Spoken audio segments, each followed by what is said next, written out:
welcome to Wormhole Pinball Presents and part 2 of our podcast series we call Arcades Across America. I'm your host, Jamie Burchell of the Wormhole, and let's start off by welcoming back to the podcast for his third time, all the way from Cottage Grove, Oregon, my co-host for today, Coe from Quarter Drop Park. Jamie, Hey. welcome. Thank you for having me. A Oh my pleasure. gosh. I'm glad to be in the wormhole virtually. Yeah, no, it's awesome. You're a wormholer now, and we appreciate it. Thank you so much. Appreciate it. And from Seaside, California, near Monterey, California, probably one of the most beautiful places on earth, actually. Matthew Talley and Cary, Carmichael from Lynn's Arcade. Welcome to the Wormhole guys virtually. Really appreciate you. Thank you very much. Very happy to be here. Let's have some fun. Yeah, let's have some fun. So that's what it's all about. Our goal here is to showcase arcades across America. And then Coe and I are going to pick your brain as non-paid consultants on what we're doing here in Houston. We're not getting paid? No, Coe, you're not. Our 14,000 square foot building that we are in the process of renovating, and it'll have about 125 pins. That's a 2026 initiative. And then, of course, the Quarter Drop Arcade in Cottage Grove, Oregon. And that is Coe's establishment that he is opening next year on his birthday. Hey, yes. Congrats, man. Thank you. I appreciate it. To both of you for taking on building an arcade. My God. Oh my God. You know, it's exciting though. And so we're going to really pick your brains because I think, you know, when you're sitting here and you're in Monterey, which is just unbelievable. I got to play golf up there. And I got to play Cypress Point, boys. Oh, nice.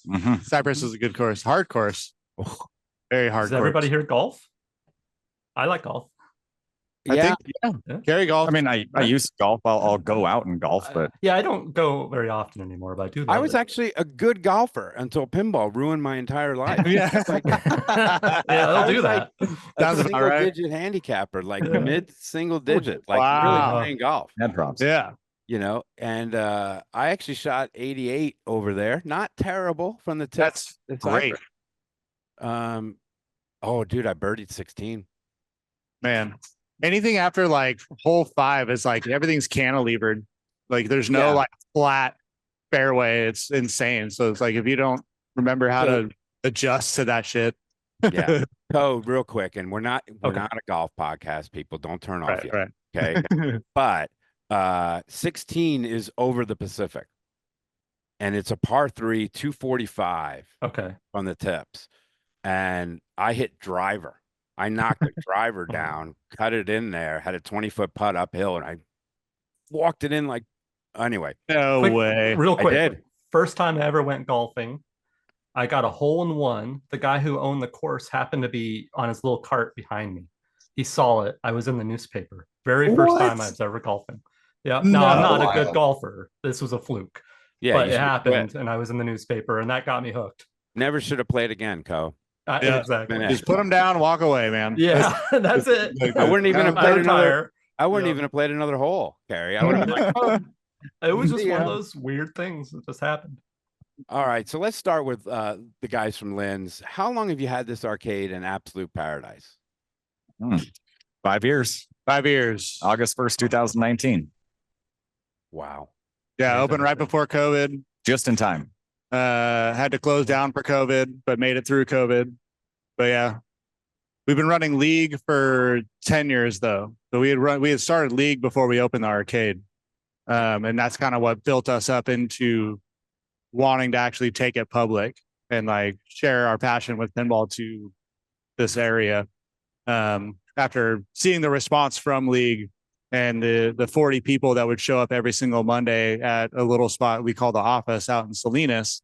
Then it got just so big, like there was so many people in there you couldn't move. You had to like inch your way to like get to the games. And so we were like, well, maybe we should think about possibly turning this into an actual business as opposed to just like a clubhouse. So it's great. It's been fun. Yeah. I bet people are going to be interested in some of the inner workings of Lynn's. Do you guys use like the Freeplay model or coin drop or like the card system? Freeplay. Freeplay? Yeah. And what's that look like as far as like come to the door and how much you pay and all that? $20 for the day, or $10 for an hour. Okay. And then we like that gives us the opportunity to do like Tuesdays is we do $10 Tuesdays because it was our slowest night of the week. So we're like, let's make it $10 for all night. And that started building up the Tuesday model, and that gets like more families kind of coming out on a Tuesday night and hanging out because it's cheaper. Yeah, makes sense. But then, I see yeah, you like, guys. Go ahead. like Friday, Saturday, it's like $20 for all night, but people are still wanting to go out and have a good time and drink some beer and play some pinball. So, is the beer a big part of the arcade? Like, is that as far as like it's profit? Big. Is that like the biggest piece of the puzzle? Having that? It's actually 50-50. It's actually 50-50. Interesting. So people are playing a lot of pinball. Yes.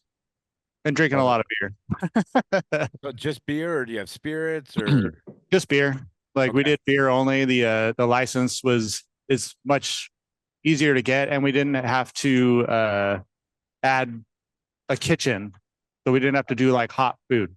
So if you do beer and wine, you have to actually serve hot food to be all ages. But for whatever reason in California, beer only, you can have like packaged chips and nuts and snacks and still be all ages and still serve beer. And it's like, all right, well, we like beer anyway. So we have 131 different cans. So everything's in a can at Lynn's. So we have 2 coolers back here, like 4 doors.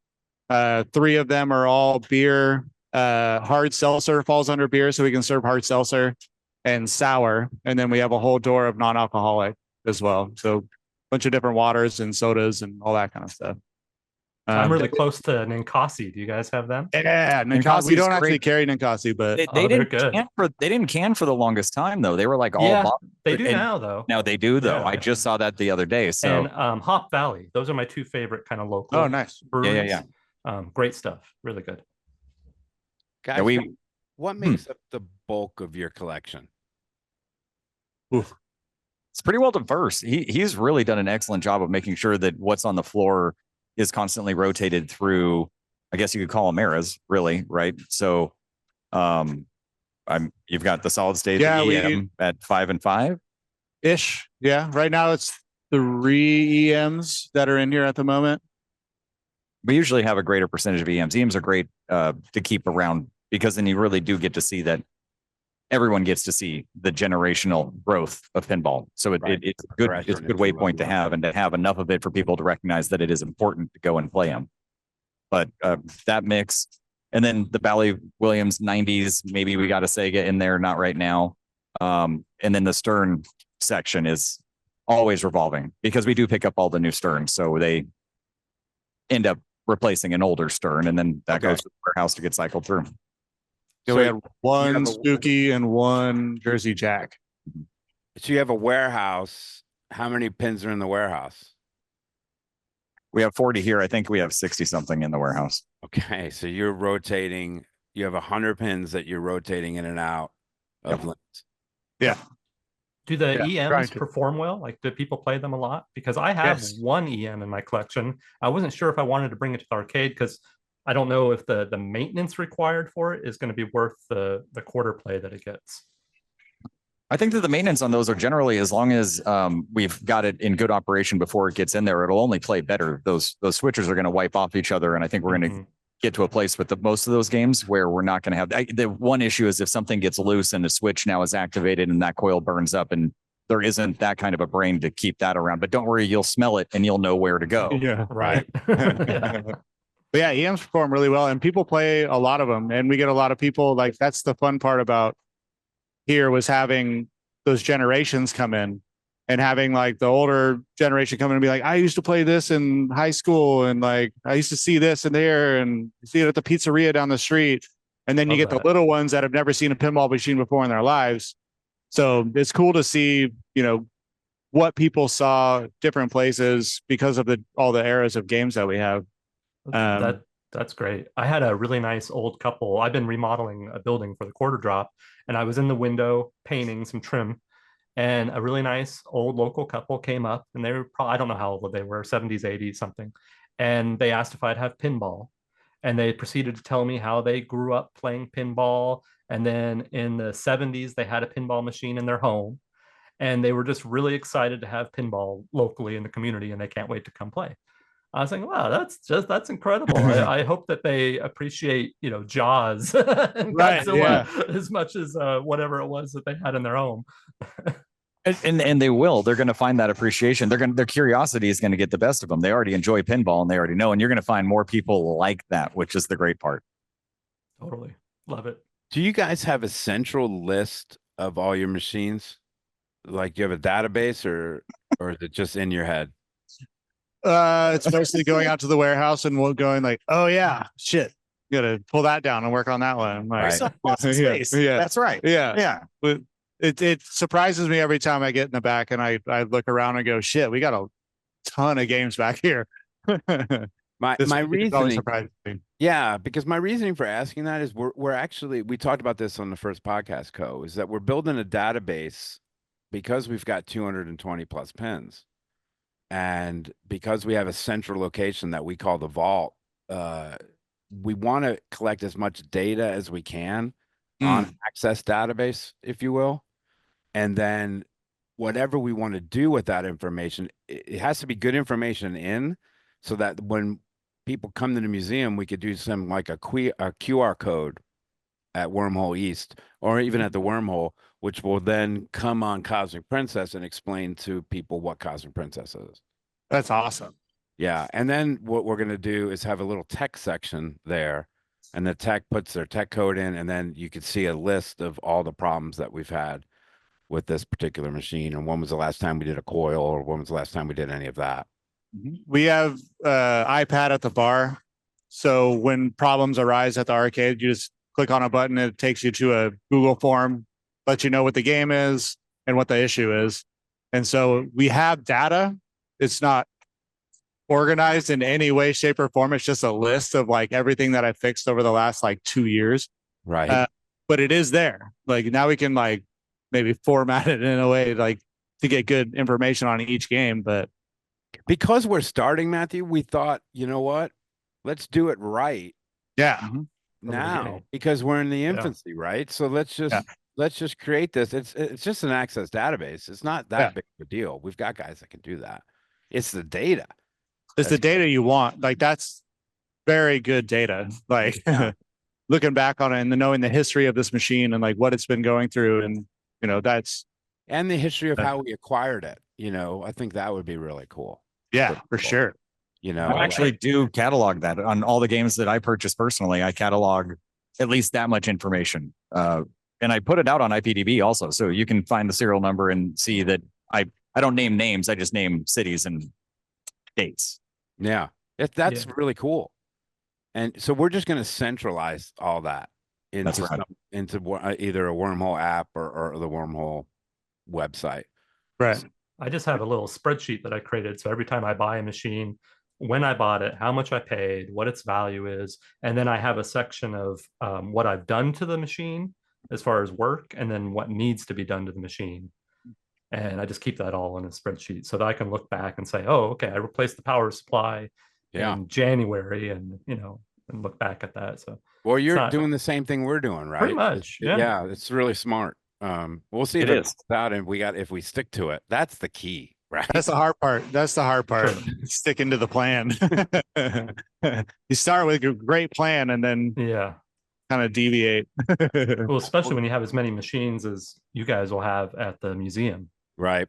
Yeah. Well, the challenge is, sometimes when they're coming up from Europe is what, when we unbox them, when we unfold them, what kind of shape are they in? Yeah. Because these rare machines, sometimes they're not so much beaters, but there might be some, like IO Moon came, which is a really rare machine, and the cabinet is all beat to hell. So we got to replace the cabinet. But the pin itself is brilliant. It's like protected in this shitty cabinet.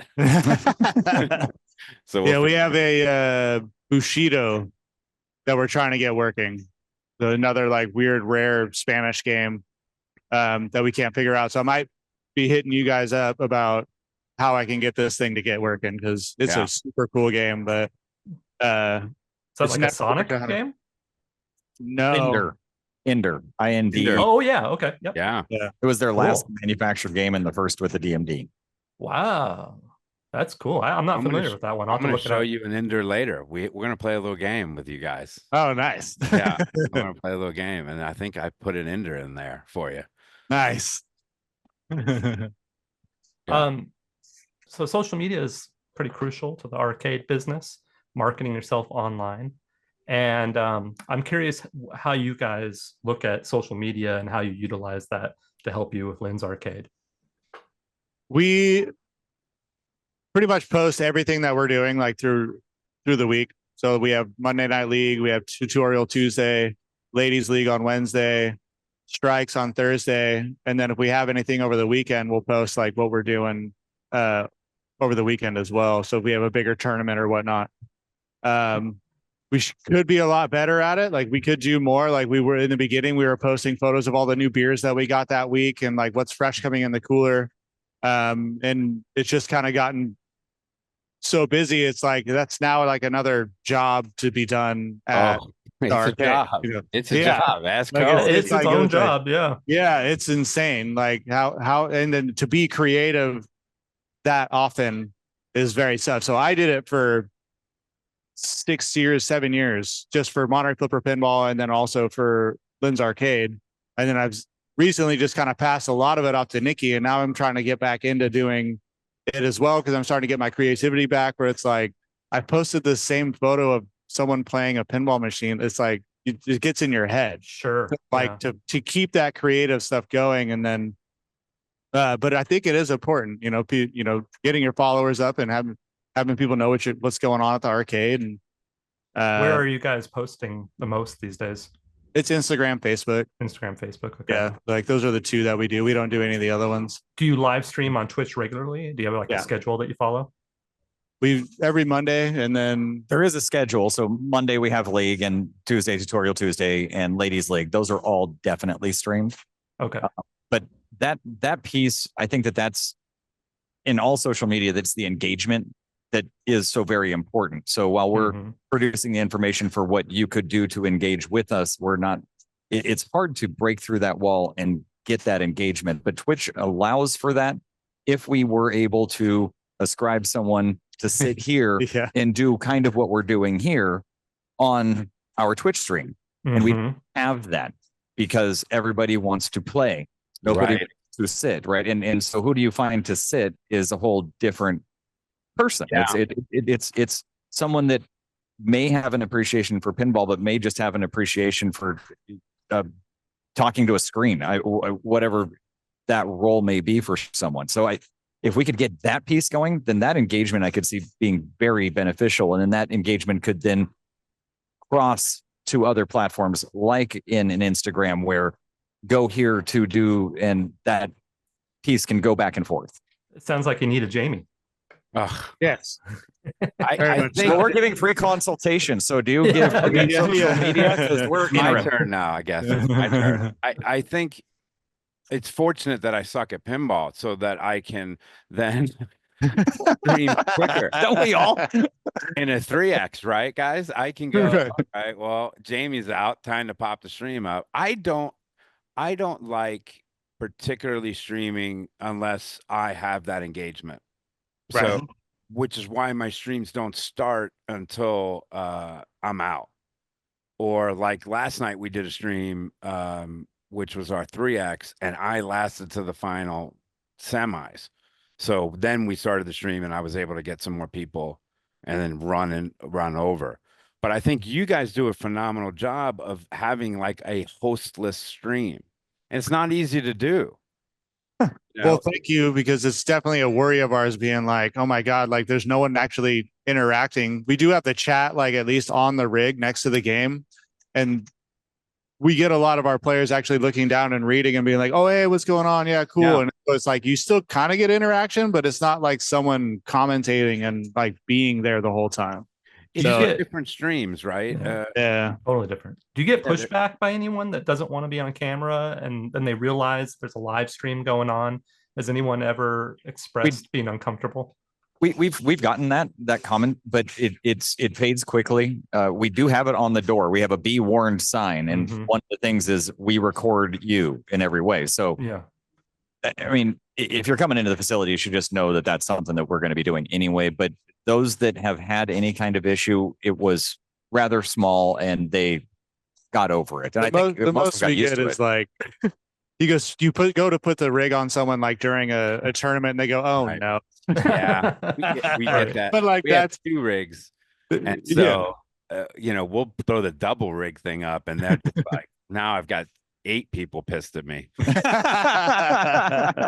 Yeah, it's just like this is part of the thing. They're like, why'd you pick my game? I'm like, because I want to pick on you. That's why. Here you go. What do you think? You got it. Get used to it. This is what John says before each tournament here, we get on the mic and John Spates says, we stream at the Wormhole, and he has a spiel for everybody, right? But if they don't feel uncomfortable, we do have circumstances where I'll avoid them, But the room cam is going to pick them up, and I don't have the software that Coe and I have talked about where it could blur people's faces. That's my dream is like if I'm at the quarter drop and I'm open, the arcade's being streamed, overhead camera shots, the rig, the whole thing, and I can switch between the cameras, and like basically people can just be at the quarter drop virtually. But there's the privacy concerns that I have if kids are there and parents don't want the faces of their kids. It's all understandable stuff. So I'm looking into some software that will use AI to blur all the faces of the people, and that it's pretty cool if he can pull this off. It's pretty cool. And admirable test case for this because we want to do it. We would love to do something like that at Wormhole East, and then when I'm building at Wormhole East, it looks like I'm building 3 rigs there for our major tournaments. Because with 125 pins, I need 3 rigs, right? Yeah. Well, yeah, probably. Or 125. No, I'm not doing 1 rig. I'll tell you, if you ever want to watch an unbelievable stream, it's Flipside Memphis. Have you ever seen them? I've poked through, but what aspect of? Spend some time watching what, and it's David Yop from Yopsicles. Oh, right. Okay. And he either is a partner or owns Flipside Memphis, and he has 3 cameras over every machine, 1 for the player, 1 for the play field, and 1 for the score. And he can, through a button, through a stream deck, giant stream deck, right, Coe? Yeah. Yep. Just go to his 32 games or whatever, how many he has. Yeah. And so there's never any dead air. And he is we are always toying with this idea, but the idea of having 40 times 3 on everything, it's cost prohibitive. Like that, and like the wiring, because like to get the wiring to go to everywhere and like all just that, the cameras would be and just the cameras. Yeah, it was funny. I was just good. Sorry, Michael, the guy who built our rig, he's looking into these 360 cameras. I know. And then if he can like figure out a way to pull the pieces out of the 360 camera to make it fit into, and so you can put 1 camera on the rig, you can pull the player from one side, you can pull the score, and you can pull the play field, and then you just arrange it in OBS. You arrange it. Yeah, that's what we do. We use multi-views. Oh, okay.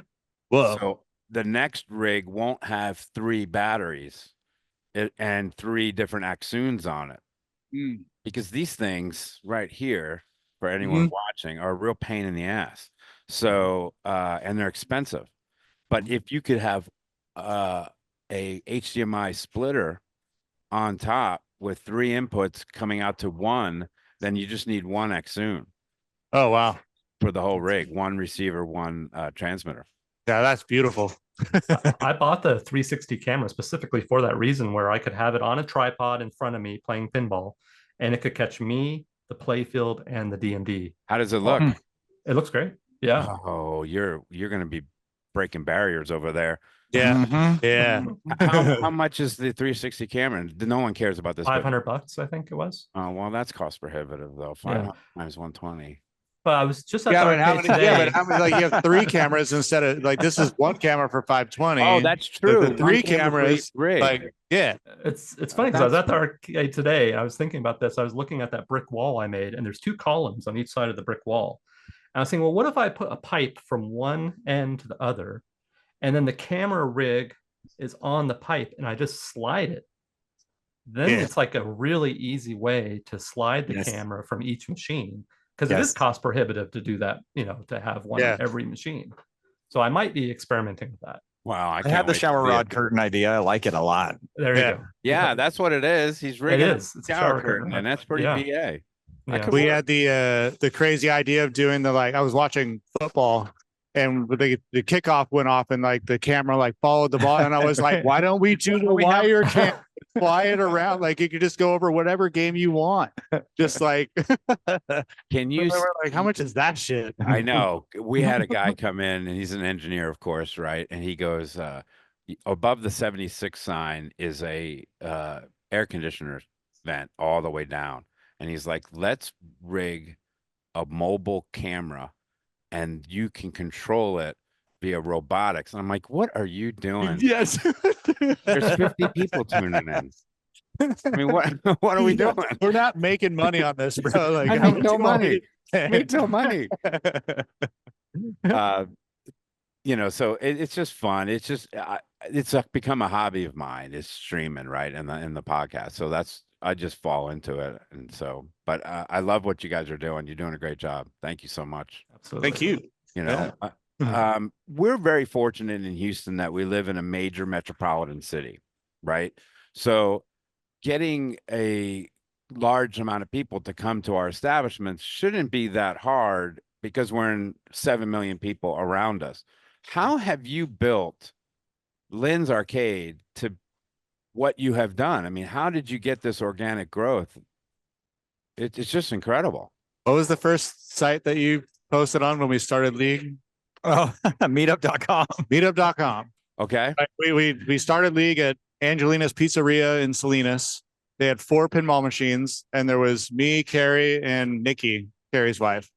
And we just were like, we want to start a league, so we're going to start a league. And then we just started playing. And then slowly he put it up on meetup.com. I went to Pinside. You can use Pinside to find the map for where everybody is. Send everyone direct messages. Pinballowners.com. Same thing. You can kind of reverse find out where some folks are. And so just used any avenue we could to communicate that we started a pinball league. And it's funny because we keep finding people and they keep finding us. So I don't know. And you talk about social media. Our advertising is, not prolific. We don't have a very large footprint when it comes to getting us out there. It's all just word of mouth. It's just, and maybe that's why we keep finding such neat people, because neat people started. I don't know. Just it keeps networking to more and more folks, and started small, very soulfully, and just continued to grow, but never really lost the soul of it. Are people traveling from other cities to come to Lynn's? Mm-hmm. Yeah, we're getting a few. We get a bunch tournament wise too. Like we get from Bay Area, Arizona, Portland, Seattle, Washington. Okay. Yeah. People show up because they want to play here. It's pretty cool.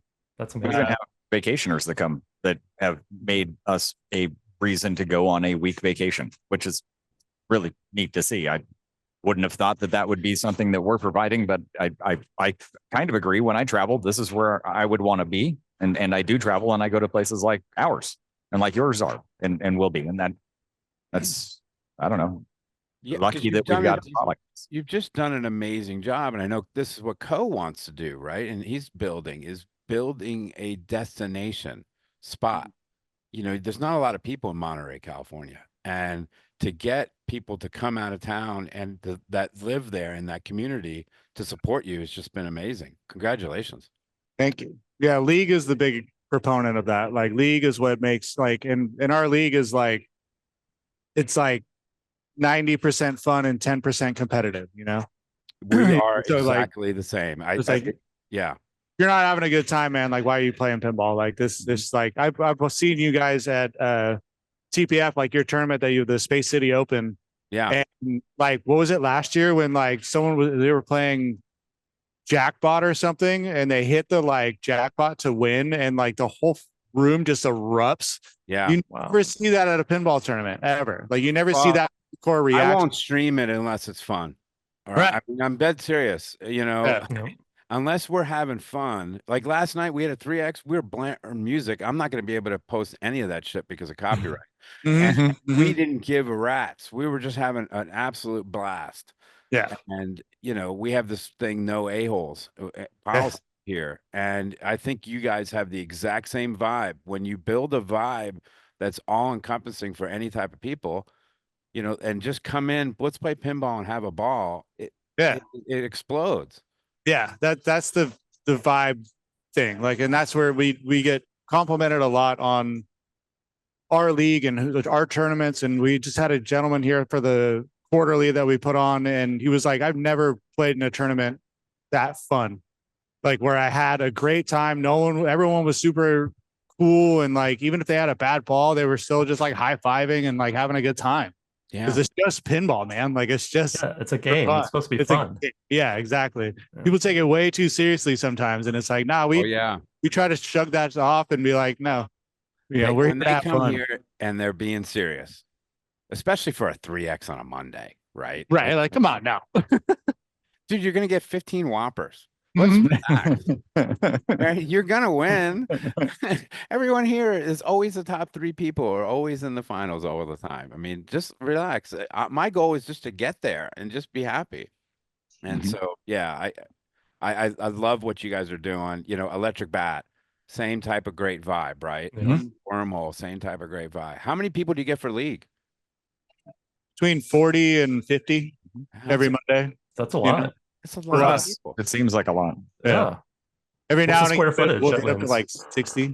2,500 square feet. Oh, 2,760.1. Oh, substantial size. It's a good size arcade. Got it. Yeah. I finally figured out a configuration to get 40 pins in here. I maxed out all my power. Yeah. But if it's good, I can still fit 70 people and everyone's playing, and it's not like super crowded. So like I finally figured out my final layout after 5 years. Does each outlet have a dedicated breaker to it? No. Yeah. Well, kind of, not each outlet, but each like section has breakers. Each section of the arcade has its own outlet. Yeah. Are like what, 20 amp breakers each, or bigger? Yes. They are all 20 amp breakers. We had to break up the 50 ampers and put in 20s. There was welding in this building before, so we were able to use some of the purpose. Yeah. I just got done doing this with the quarter drop, so it's like on my brain. Yeah, how to set up an arcade perfectly and how to have electrical all done. And so well, I don't know how interesting that is to most people, but I think it is. No, but it's fascinating because of all the electricity. Yeah, it's a lot. We had to do it too. I mean. And then we've got so many of the conversion boxes for some of the foreign games. Oh, geez. What are power bills looking like at your guy, both Wormhole and at Lynn's, if you don't mind sharing numbers like that? I think we're like 1,500 or so a month. Okay. Yeah. Like not super nutty, but still, It's a lot. Yeah. A lot of money. That's actually helpful because I have no idea. I was guessing that my power bill will be about $1,000 a month.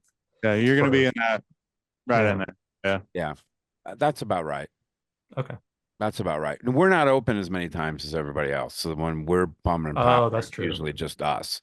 Right. Right. We have 3 days, and then once or twice a week we have corporate events. So we're not burning it. But it used to suck because our front wall back there was just a hot zone of windows. And geez. Oh, dude, we'd have 60 people in here. And people are melting, and then the odors, it was just awful. So we shut the Wormhole down for a month and a half and redid the entire front wall. Oh wow. Just like, no more of this shit. No more of this. This is amateur hour. Can't do this. You do have AC in there, don't you, Jamie? Oh yeah, but it's just constantly pumping because the windows. I live near the equator. You guys live. That's true. It's a little different. Paradises, and so. Yeah. I'm really lucky too, because my building is in between several other cement, over 100-year-old buildings. It's all 20-foot ceilings, and they're all concrete. So I'm like right in the middle of all that. So it stays warm in the winter and cool in the summer, even without AC. Although I am having AC anyways, just in case. But I think the energy consumption won't be too bad. It is interesting as you build out the place. because Matthew just said he did a final layout. I still think he's wrong. There's no final layout ever, I don't think. But he's continued. I mean, he can shake, but he's really refined this, but over 5 years, right? And with each of those moves, though, it required the power to be dropped from a different place. Necessarily, but some locations changed, right? So as the arcade continues to evolve, you then also get to evolve with it with, oh, nope, utilities come here now. That's where that breaker goes now. Do you guys have nothing but pinball? Is it all pinball, or do you have any like coin-op arcade games? All pinball. All pinball. But yeah, we're 40 pins, and we go back and forth on vids, just to round out and kind of get a different clientele. But every time I think about it, I'm just like, but I love pinball. Like, I know. Absolutely, like, it's just so hard. And I love playing video games too, but I love pinball. Like, I don't know. It's just like, there's something about it definitely has taken over the gaming for me. And, traveling around and working with Marco and going to all these shows and teaching people how to like work on their games and all that. And I'm like, this is my passion and my hobby. So like, I can't, like, going into vids, I'm like, that's going to be a little bit later, probably. Like, if we had more space, like, I'd put video games in there. I'd put more pinball. You would. That's not fooling around. Like, it would be more pinball, but I would try to find some like we had the opportunity at one point to take over other things, but it fell through. And COVID did us no favors. Yeah, COVID did us no favors. Yeah. We had the ideas of like the skee ball and the Papa Shot like things and the video games and sit down racing games. There's all the stuff that I love to play too. And then I know just gonna been cannibalized by pinball. Well, if you put in a bowler or whatever, it's not moving really quickly. But so much space too. So much space. But I like those types of coin-op games that are the multiplayer, kind of like you get in pinball, the social aspect, right? Because you have one person that can be active on the game and others can be communicating. Or you have all 4 of you or 8 of you on one team in a co-op mode. Those are the features that I found most interesting, and I really was hoping we could bring into this space because I thought it would complement pinball well. Maybe a gauntlet. Right. Something like that. Gauntlet, Dark Legacy, maybe. X-Men, Turtles, all the like 4-player games, Killer Queen, an indie game that has 8 players. Killer Queen was like, I have had the most fun playing Killer Queen with random people who like walk up and there's 4 on one side and 3 on the other. So I just walk up and I'm going to jump in. And they're like, yeah. Then you're like talking shit to people on the other side that you don't even know. Yeah. Like, they're all laughing with you. It's just like all of a sudden you got 3 new friends. It's like, it's so. I just got a Galactic Battleground. That's a 2 versus 2 retro space shooter. Oh, and, neat. It's kind of like, you got 2 people on each team and you're just smack talking each other and trying to take out the other spaceships. It's pretty fun. What's that tabletop one that had the castles in all the 4 corners? Yeah. Warlords. That's another really fun one to play with, like, with 4 people. It's like, you're just like talking mad shit, just like trying to like kill each other's castles. It's so cool. It's rare and expensive though. It's like a $5,000 cocktail cab. Every time I see it, I'm like, I'm playing this. Let's go. We're my friends. Let's do this. Yeah, it's so good. Out of the 3 cities that we are showcasing tonight, you guys are definitely the biggest group of hipsters. Okay, compared to the 2 odds. So my question is, what hipster trends will we be seeing in Houston in 2025 that you're already seeing there now? And maybe Cottage Grove, what do you think? 2030 for you? I don't think the hipster trend is going to make it to Cottage Grove. That's what I'm saying. I gave you 2030. So what new haircuts, phrases, clothing, what do we have to look forward to coming to Houston? Oh gosh, my eyes glaze over, my ears go deaf when they start talking. I don't know. I'm not hip. I don't know how to hang out with all this. Yeah, I have no clue, man. Like, I'm same. I'm not paying attention to what other people are doing. I'm just playing pinball and having a good time. Like, we try to bring a good time. So I have no clue, man. I got no hipster. That beard is pretty hipster rocking. Oh, thank you very much. It's a pretty this good is just comfort level. I don't like to shave. So like, just go to a barber that's so hip once now, a month, and there you go. Like, yeah, but you've got good. I think do you put some dye in the middle or any of that or No, no? dude, this is all natural. All right. I don't know. I'm just I dye mine gray. Yeah, Coe's got that nice gray in there. Yeah, for sure. It's got to be who you are, bro. Yeah, he does. What's it like, Matthew, working for Marco? And how long have you worked for them?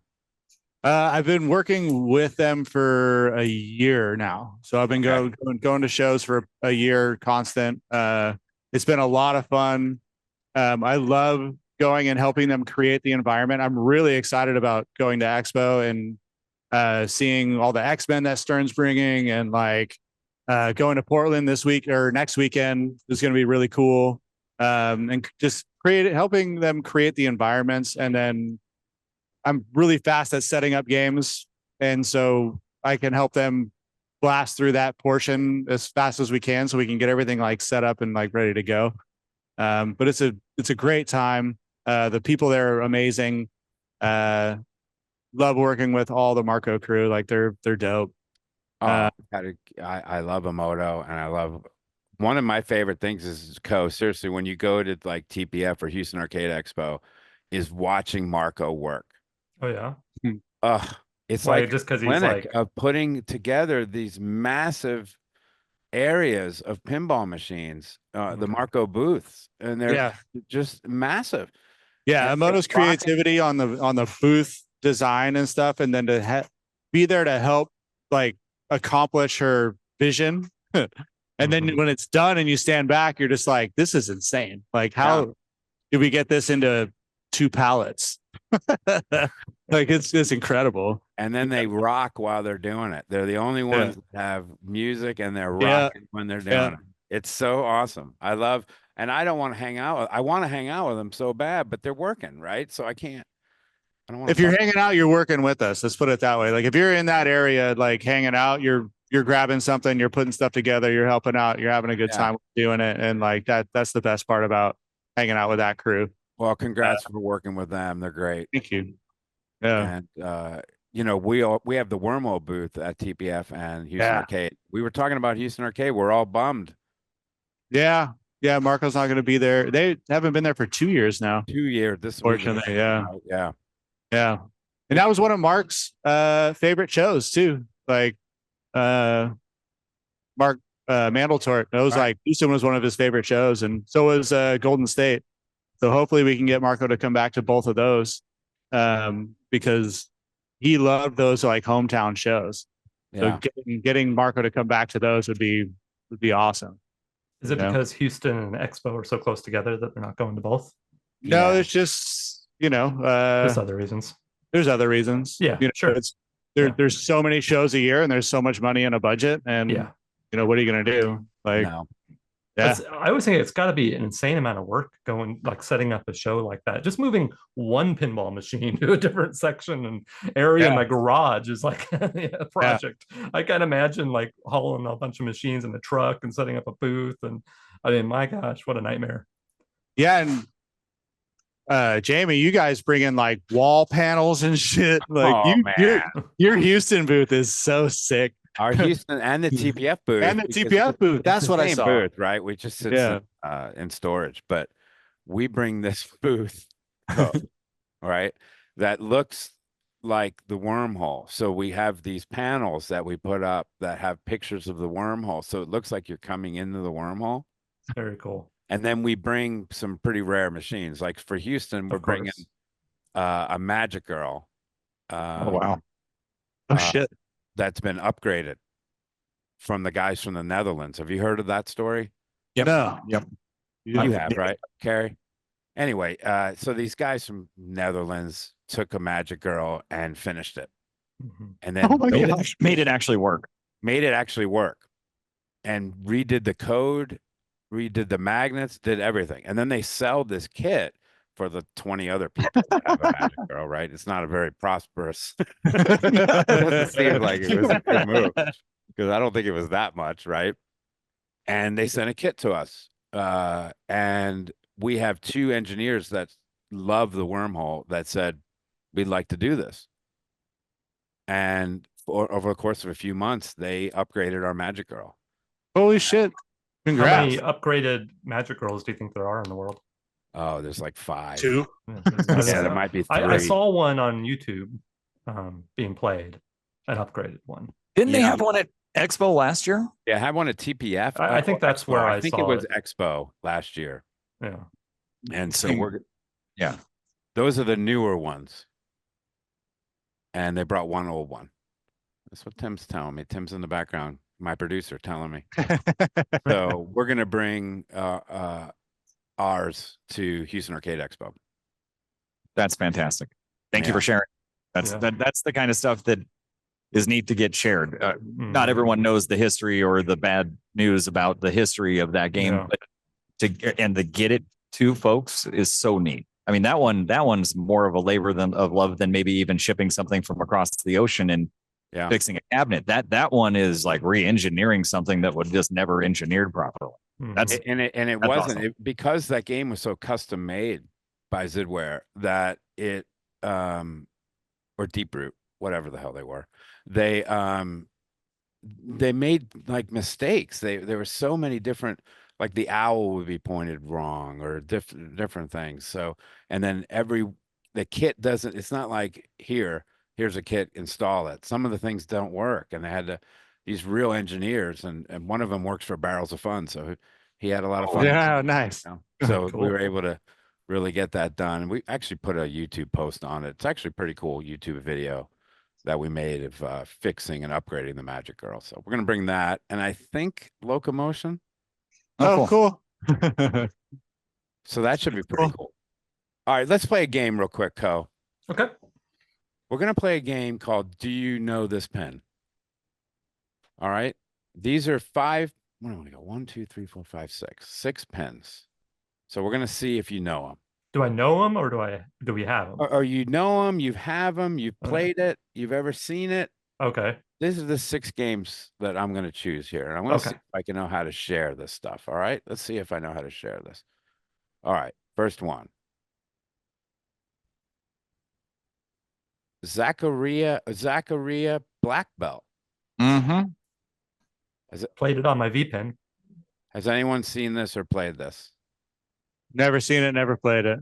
Seen it on the interwebs because I needed to complete my dojo. Right.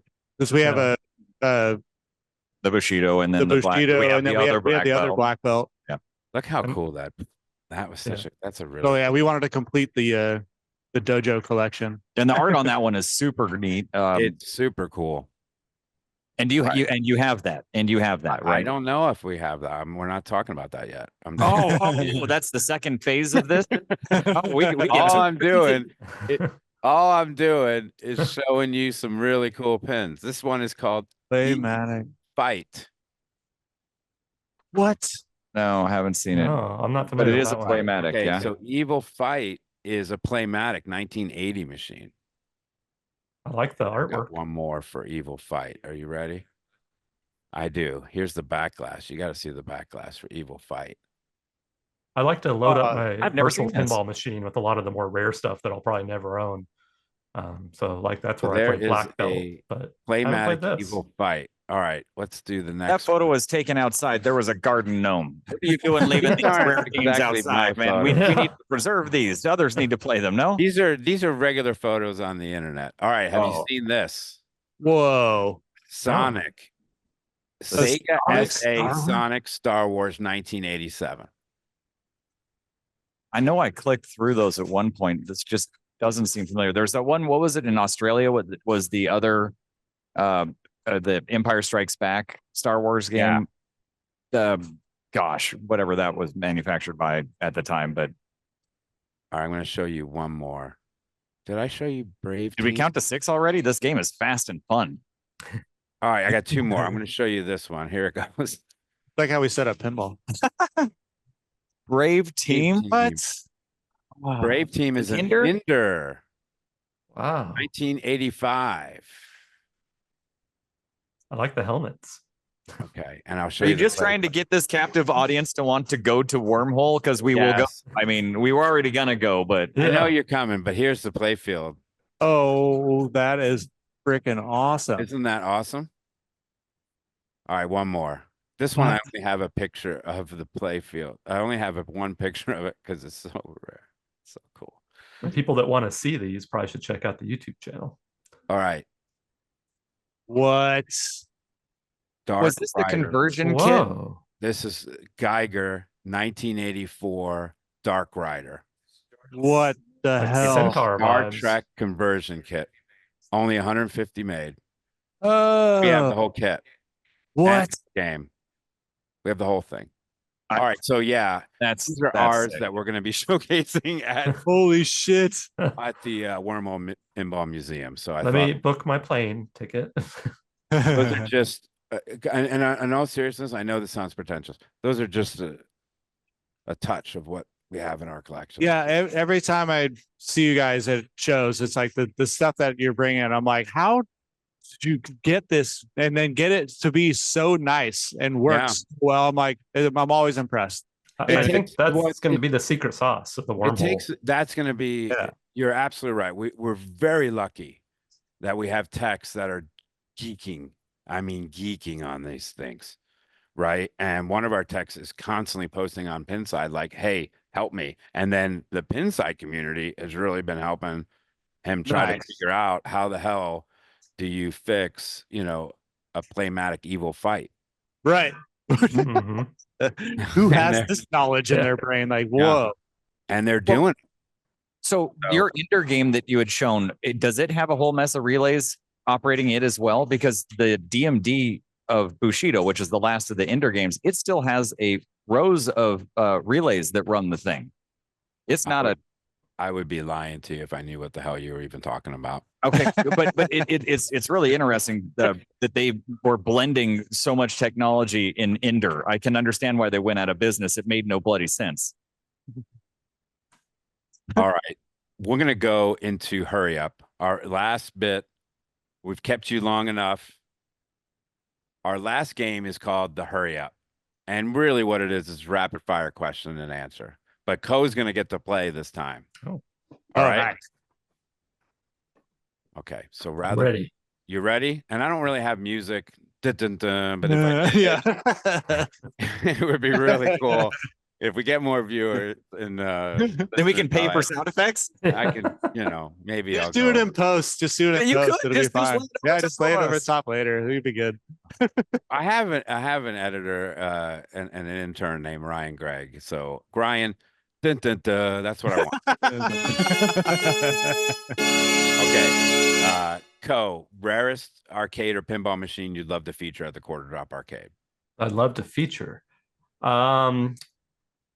Man-Eater, 1975, fiberglass cabinet. Looks like a shark. Steven Spielberg had one in his office after he made Jaws. Super cool, rare. It's an amazing looking cabinet. Looks like it hurt you if you played it. Lynn's Arcade, most played machine at Lynn's right now. Tron? I mean, overall, like to date, we've had Tron a long time, so it's got 30,000+ games on it. I mean, Deadpool and Stranger Things. Deadpool just got back to the lineup, so not fair. Oh yeah, Stranger Things took over Deadpool. They were kind of battling for most played otherwise. What's the machine that casuals gravitate to the most? If we had World Cup Soccer, it'd be that. Yeah, we took it out of the lineup right now, but yes. Yeah, World Cup Soccer was definitely the most for the casuals.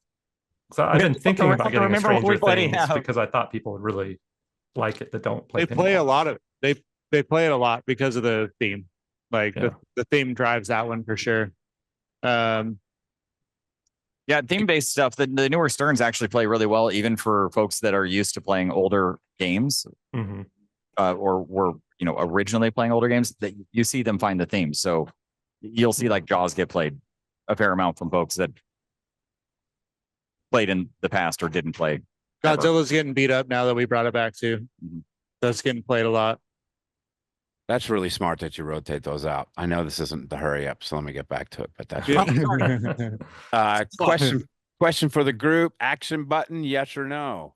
Yes. Yes. Maybe. Okay. he I was really- wavering. He was like, I don't know, peer pressure. It has a lot of features, sure. What about you, Jamie? Do you like the action button? No, No, like really? Star Wars is the worst machine ever because you Wow. gotta just go. I mean, you gotta be in your 20s to play Star Wars. It messes my brain up for sure. I like can't it keep in up with it. I like it in Jaws because you can. Yeah, life sure. preserve. That's easy. I can do one or two. You know, give me a missile on 007. I'll shoot. Yeah. Yeah, I'll hit it. I'll shoot it. But give me Star Wars. You ruined it. The action buttons. sure. Well, the Revenge of Jaws. I mean, I thought that's what you were talking about because in the Revenge of, you do have to tap it to chomp. Yeah, that's fun so too, much though. fun. That is such All right, a I great changed my answer. I like them now. All There we right. go. Because Yes. Jaws Revenge is a pretty cool mode. It's It so is. cool. Yes, It's pretty it's cool. amazing. All right. I changed mine too. Hey, Lynn's Arcade, most annoying tourists, whale watchers or golfers? Golfers. Yeah. Gotta Yeah. say golfers. Like We have a whale Well- watcher in our league. I kind of we have I'm golfers in supporting our the whale league, but, watchers. like golfers are annoying. Can be. It's They actually not even. It's not either of those, man. not talking about you two. Not talking about you two. Other It's- golfers, It's- different people. Yeah, it's not even those though. It's the car week when we get car week. It's those people. It's like it's like a week of like car shows, Yeah. and those people are annoying as hell. They're all so much money, and they I think was they gonna say the more own money, thing. the more annoying, I'd imagine. Yeah. So like we get really cool golfers in, and we get really cool whale watchers in, and but sometimes we get cool car people, but for the most part, they're kind of all dicks. Coe, Just what kidding, not all dicks. No, they're great. Just don't be open that week. Right. What Pandora or Spotify station, Coe, will you be rocking at the quarter drop? Oh, the custom-made quarter drop Spotify playlist that I made. Nice. Are you going to share that with people? You should totally Sure. share that. Yeah, it's Totally got all share kinds that. of. It's got everything from like movies, like RoboCop.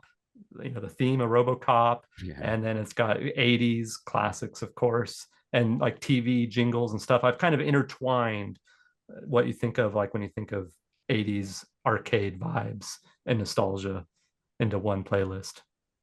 Same question for Lynn's. You guys rocking any music when you're playing? All the time. It's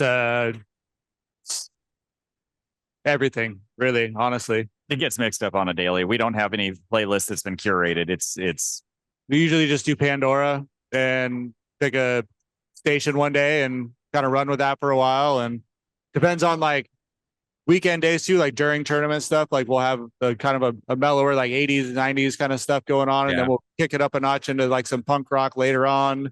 And then when we do like the late night thing, we're throwing like the Daft Punk station. So it's all like house music and like get everybody like re-energized and so they can get to midnight or 1 a.m. when we're done playing in our psycho all day, all night tournaments.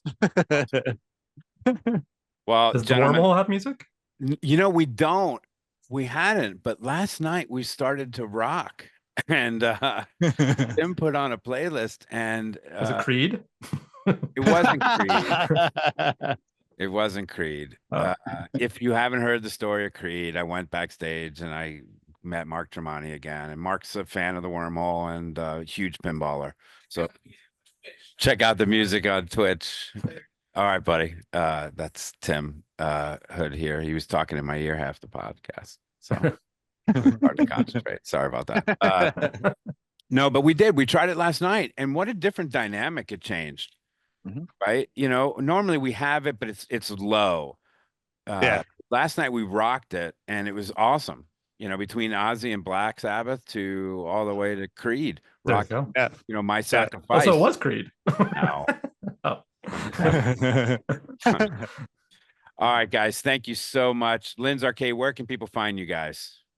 Seaside, California. Where can they find you Seaside. online? Instagram, Facebook. We get on Marco TV every now and again doing PinTech Live, working on games and stuff with them. And then you'll find us at all the shows that we can get to. And You need then to go. People need to go to PinTech Live because it's a really great Yes. stream. It's a great Yeah. stream, and Yeah. I have no problem pumping that up as a non-paid sponsor. They're outstanding. Yeah, And, they do great stuff. Like the Phils from Phil's Pinball back in North Carolina. They're awesome.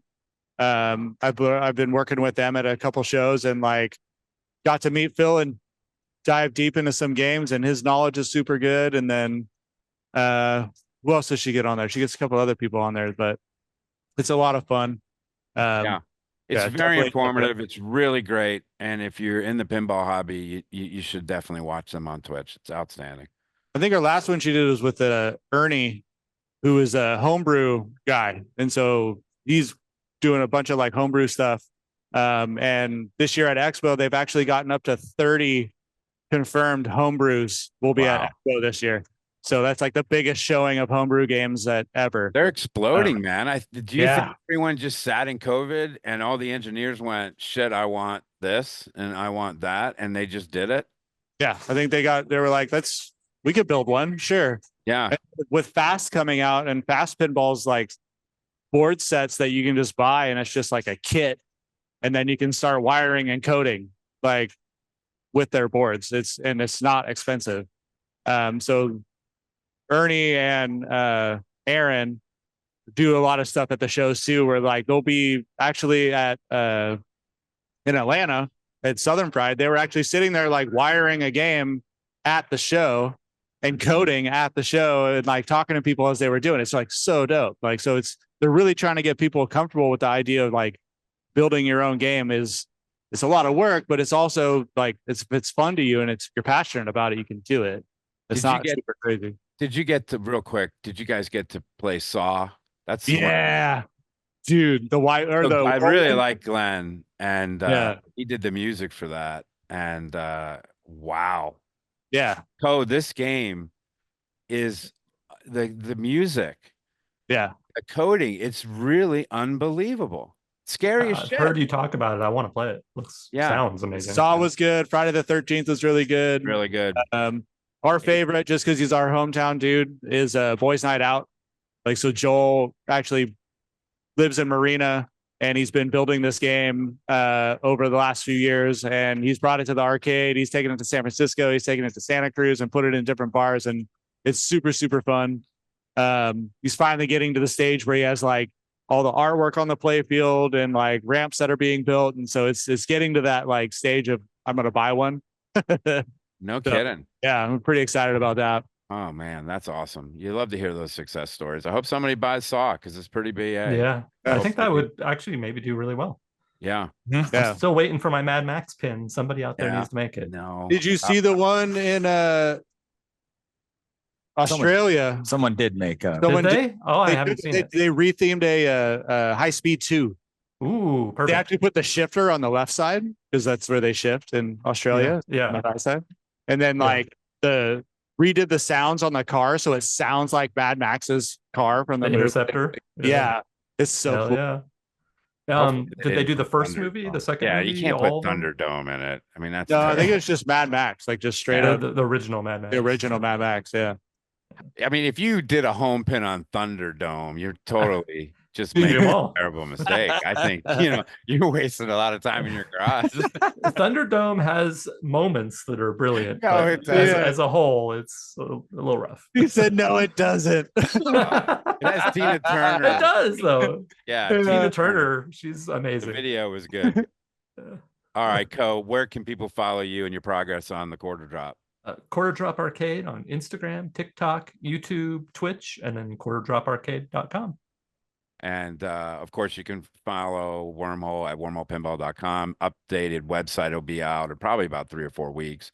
And then Wormhole Pinball on all the socials. Gentlemen, thank you. Awesome. Thank you, dude. Took an hour of your time. I really appreciate you, Cary. I really appreciate you, Matthew. Coe, of course, co-host. Lynn's Arcade, Seaside, California, Monterey, one of the most beautiful places on earth. And, I always joke, I've got to go to these places, but I am going to be going to California in a couple of years. And I was thinking about doing a trip all the way up and just some really cool places. And definitely during league night, I'd love to come by. Please do. We'd love to have you. And then I can't wait to see you at Expo. Cary, are you going to Expo? I don't know. I have work responsibilities that may actually take me to Chicago that exact week on accident. Maybe. Oh, I don't know. I'm working to see if that works that way. But Matthew, you're going. I'm going. Yeah, Yeah. we're gonna party. I'm not bringing Nikki. She's coming out there Thursday. So, you know, Okay. we'll have at least 2 of us from Lynn's will be there. I'm going Tuesday Oh, nice. because we're a glutton. And then we've got the whole Houston Arcade Expo the week before. Yeah, you guys are insane. I took 2 weeks off. I was so tempted to do both, and I just thought about it. Like, because I have Portland next week. I'm doing pinball at the lab this weekend. Portland the weekend after that, and then it would have been Houston, and then it would have been Expo. So it would have been like, Sounds like a dream. oh fuck, dude.